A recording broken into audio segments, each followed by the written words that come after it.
John Calvin, Select Letters, Episode 24. Hic affectus, immo haec observantia, nos impellit ad istam exactiorem ac rigidiorem censuram, quia cupimus in illis eximiis dotibus, quas in te Dominus contulit, nullum extardere naevum, qui male volis carpendi occasionem quam captant praebeat. Calvin continues and he says, this feeling, hic affectus, actually, nay, this observation, drives us, nos impellit.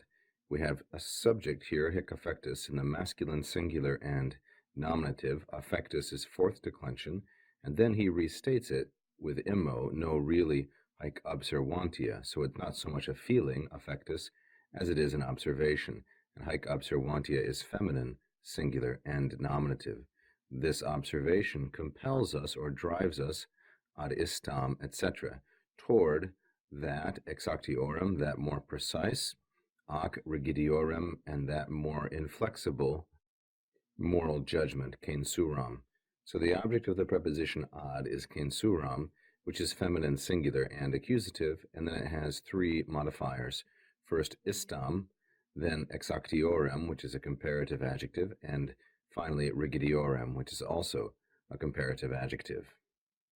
And here's why, Calvin says, quia, this is why he's driven to a more exact and inflexible moral judgment, because we desire, quia cupimus, in illis eximiis dotibus, in these extraordinary gifts which God, or which the Lord, has conferred upon you. So we have the preposition in with the object dotibus in the feminine plural and ablative, modified by illis eximiis, in these extraordinary gifts, and then we have the quas clause, quas through contulit, which is modifying dotibus, these extraordinary gifts which the Lord, Dominus, that's the subject, in the masculine singular and nominative, the Lord has conferred, contulit, in te, upon you. And contulit is from confero, confere, this irregular third declension verb, third conjugation verb.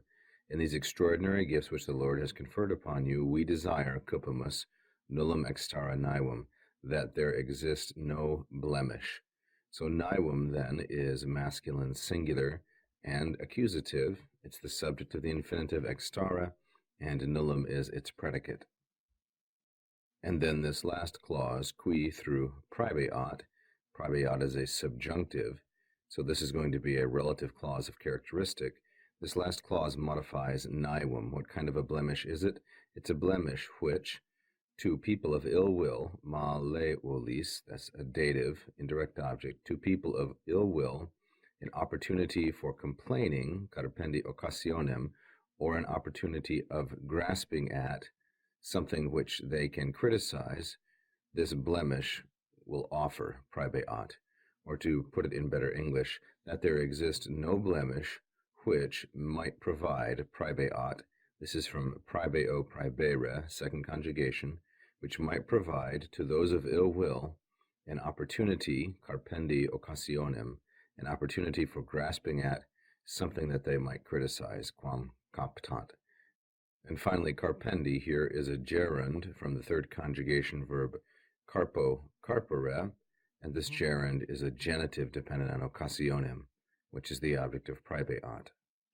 So to review this relative clause here, the relative clause of characteristic, the subject is qui, the verb is praebeat, the object is occasionem, the indirect object is malevolis, these persons of ill will. Thank you for watching. If you enjoyed the lesson, please press the like button. Don't forget to subscribe and leave a comment.